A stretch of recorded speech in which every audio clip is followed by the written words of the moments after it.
මේ වැටුප් විෂමතාවයන් මේ වැටුප් විෂමතාවයන් පිළිබඳව දැවන්ත සටනක් කරපු අපේ මහින්ද ජයසිංහ අපේ මන්ත්‍රීතුමා මං හිතන්නේ දැන් මෙතුමා එහෙම විෂමතාවයක් දැන් නැහැ කියලා කියනවත් දන්නේ නැහැ. නමුත් ඒ විෂමතාවයන් පිළිබඳව ඒ බලාපොරොත්තු ඉටු වෙලා නැහැ කියන එක අද උදේ මට දුරකථනයෙන් සමහර ගුරුවරු විදුහල්පතිවරු සඳහන් කරා මේ ගැන කතා කරන්න කියලා. එතකොට මේ විෂමතාවයන් පිළිබඳව තමුන්නාන්සලා මේ ගුරුවරුන්ගේ විශ්වාසය දිනාගෙන ආණ්ඩුවට පැමිණිච්ච පිරිසක්. විශේෂයෙන් ඒ අයගේ ගුරු විෂමතාවයන් වැටුප් විෂමතාවයන් පිළිබඳව. ඒ වගේම විදුහල්පතිවරු. දැන් විදුහල්පතිවරුන්ට තියෙන ලොකුම ගැටලුවක් තමයි ගුරුවරුන්ට වැඩිවැටුපක් ලැබෙනවා. විදුහල්පතිවරයෙක් වුණාම ඒ වැටුප සමහරක් වෙලාවට අර ගුරුවරයෙක්ගේ තියෙන වැටුපට වඩා අඩුයි. එතකොට දැන් එතනදී විදුහල්පතිවරයෙක් වීමට සමහර ගුරුවරු අකමැති. මොකද පඩිය අඩුයි. ඉතින් මං හිතන්නේ මේක ලොකු ගැටලුවක් බවට පත් වෙලා තියෙනවා. ඒතකොට විදුහල්පතිවරුන් අපිට හිඟයක් තියෙනවා. ගුරුවරුන්ගේ හිඟයකුත් තියෙනවා. නමුත් විදුහල්පතිවරුන්ගේ ලොකු හිඟයකුත් තියෙනවා. ඉතින් මම තමුන්නාන්සලාට විශේෂයෙන්ම කියන්න ඕනේ ඒ විදුහල්පතිවරුන්ගේ ඒ වැටුප පිළිබඳව විශේෂ අවධානයක් යොමු කරන්න. ඒ වගේම තමයි දැන් දේශපාලනීකරණය කිරීම පිළිබඳව. දැන් විදුහල්පතිවරුන්ට දේශපාලනික පත්වීම් ලබා දීම පිළිබඳව. ඒ වගේම අපේ අධ්‍යාපන අධ්‍යක්ෂකතුමන්ලාට දේශපාලන පත්වීම් ලබා දීම පිළිබඳව. අපි දැක්කා විපක්ෂ නායකතුමාත් සඳහන් කරා මේ දේශපාලන අකටයුතුකම් සිදු වෙලා තියෙනවා. විදුහල්පතිවරුන්ට අධ්‍යාපන අධ්‍යක්ෂකතුමන්ලාට මේ ගැන ඉතාම ඌමනාවෙන් කියන්න ඕනේ අපේ අධ්‍යාපන ක්‍රමය දේශපාලනීකරණය කරන්න එපා. ඒ දේශපාලනයෙන් තොර වැඩ සටහනක් ක්‍රියාත්මක කරන්න. අපි ඉස්සර දැක්කා එකේ පන්තියට දරුවන්ව පාසලට දාන්න දේශපාලඥයන් ගාවට තමයි යන්නේ. දැන් මේ තත්ත්වේ නෑ. ඒක හොඳ දෙයක්. දැන් ඒක නියම ක්‍රමවේදයකට ඒ අවස්ථාවල් අහිමි වෙලා තියෙනවා. එම නිසා දැන් දේශපාලඥයන් ගාවට එකේ පන්තියට එන්නේ නෑ. හරිද? ඒකින්ද ඉතාම ඕනෑකමින් කියනවා මේ දේශපාලනීකරණය කිරීම අධ්‍යාපන ශේෂ්ත්‍රයේ විනාශයකට පත් වෙනවා. එම නිසා ඒ විපක්ෂ නායකතුමාත් සඳහන් කරපු දේශපාලන පළිගැනීම් පිළිබඳව ඔබගේ අවධානය යොමු කරන්න. ඒ වගේම මම මේ වෙලාවේ කියන්න ඕනේ මේ ගුරු පුරප්පාඩු. දැන් තමුන්නාන්සලා දන්නවා මේ ගුරු පුරප්පාඩු විශාල ප්‍රමාණයක් තියෙනවා.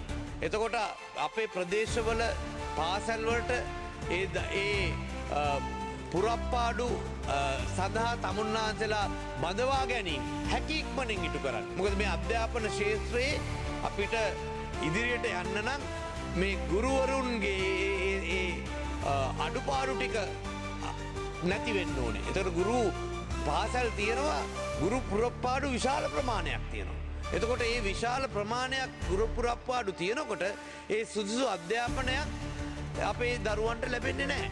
ඉතින් ඔබ කවුරුත් දන්නවා මේ ගැන හැම ආණ්ඩුවක්ම කතා කරනවා. නමුත් මේ පුරප්පාඩුන් නිසි පරිදි ෆිල් වෙන්නේ නැහැ. ඉතින් මේ ගුරුවරුන්ට ඒ අවශ්‍ය බඳවා ගැනීම හැකියික්මනින් ඉටු කරන්න කටයුතු කරන්න ඒ සඳහා තමුන්නාන්සලාගේ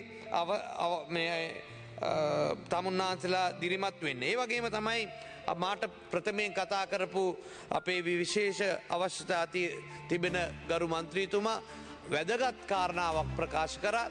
මේ විශේෂ අවස්ථාවයන් තියෙන දරුවන්ට නිසි පහසුකම් ලබා දිය යුතුයි පාසල්වල විශ්වවිද්‍යාලවල. ඒ වගේම තමයි ඒ විශේෂ අවස්ථාවයන් තියෙන දරුවන්ට විශේෂ කුසලතා තියෙන එහෙම නැත්නම් විශේෂ ට්‍රේනින් එකක් තියෙන ගුරුවරුන් සිටිය යුතුයි. ඒ පිළිබඳව අපි කටයුතු කරන්න. ඒ කියන්නේ බිල්ඩින් ටිකේ පහසුකම් ටික තිබ්බට වැඩක් නෑ අපේ ඒ විශේෂ අවස්ථා තියෙන දරුවන් හැන්ඩල් කරන්න පුළුවන් විශේෂ අවස්ථා තියෙන දරුවන් එක්ක අධ්‍යාපනය ලබා දෙන්න Harshana රාජකරුණ you have 2 more minutes. අධ්‍යාපනය ලබා දෙන්න පුළුවන් ඒ ට්‍රේනිං එකක් තියෙන ටීචර්ස්ලා සිටිය යුතුයි. ඒ වගේම තමයි දැන් තමුන්නාන්සලා දන්නවා මේ 6% ඉල්ලලා සටන් කරපු ආචාර්ය සමිතිය සම්මේලනයේ සාමාජිකාවක් තමයි අද අධ්‍යාපන ඇමති. හරිද? එතකොට දැන් විශ්වවිද්‍යාල ක්ෂේත්‍රයේ කතිකාවරුන්ගේ වැටුප් ගැටලුව පිළිබඳව විශේෂ අවධානයක් යොමු කළ යුතුයි. මොකද දැන් මෙතන කැඳවුම්කරු හැටියට විශ්වවිද්‍යාල ආචාර්යවරුන්ගේ සංගමයේ කැඳවුම්කරු ආචාර්ය අනුරුද්ධ කරුණාරත්න මහතා ප්‍රකාශ කරනවා වෛද්‍යවරයෙකුට එන්ට්‍රි ලෙවල් එකේදීම ලක්ෂ 2.5ක විතර වැටුපක් ලැබෙනවා. හැබැයි විශ්වවිද්‍යාල කතිකාචාර්යවරුන්ට තියෙන්නේ ඊට වඩා ගොඩක් අඩුපඩියක්. මේ වැටුප් වැඩිවීම හරහා ඒ තත්ත්වය උග්‍ර වේ කියලා හිතනවා. ඉතින් මෙන්න මේ අපි වෛද්‍යවරුන් වගේම ඇත්තටම මේ රට තුල රඳවාගත යුතු ඒ වගේම පහුගිය කාල සීමාවේදී යම් ආර්ථික අපහසුතාවයන් නිසා අපේ රට අත්හැර දාලා පිටරටවල් වලට ගිය විශාල ලෙක්චරර්ස්ලා ඉන්නවා.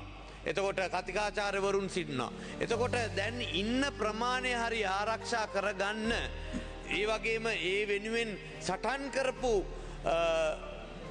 පුද්ගලයෙක් හැටියට අද අධ්‍යාපන ඇමතිවරයෙක් හැටියට පත් වෙලා ඉන්නවා අපේ අග්‍රාමාත්‍යතුමිය. එතකොට අන්න ඒ ඉඳලත් තාම මේ ප්‍රශ්නේ විසඳිලා නැහැ. මේ මම කියන දෙයක් නෙමෙයි. දැන් විශ්වවිද්‍යාල ආචාර්යවරුන්ගේ සංවිධානයේ කැඳවුම්කරු ඇතුළු ඒ සංවිධානය තමයි ප්‍රකාශ කරන්නේ. එම නිසා තමුන්නාන්සලා සියලු දෙනා ඒ ගැන විශේෂ අවධානයක් යොමු කරන්න කියා ප්‍රකාශ කරමින් ඔබට කාලය ලබා දීම පිළිබඳව ස්තුතිවන්ත වෙනවා. බොහොමත්